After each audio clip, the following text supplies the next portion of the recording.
Maraming paraan para sumuko, pero mas maraming dahilan para lumaban.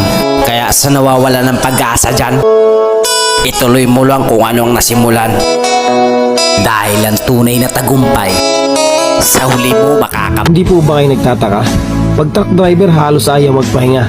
Alam mo kasi, lagi iniisip niyan yung kasiyahan ng pamilya. Yung gagastusin na araw-araw at pangmatrikula, maibigay lang. Kahit sa sarili, wala nang matira. Tapos peperahan lang ng iba sa kalsada. At yung nakaupo, panay lang ang sitat po na.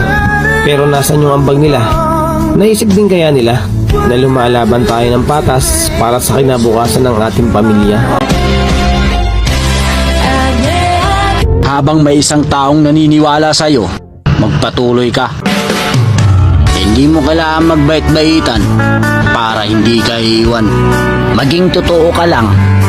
At kung sino yung nakakaintindi sa'yo, yun lang ang pakikisamahan mo.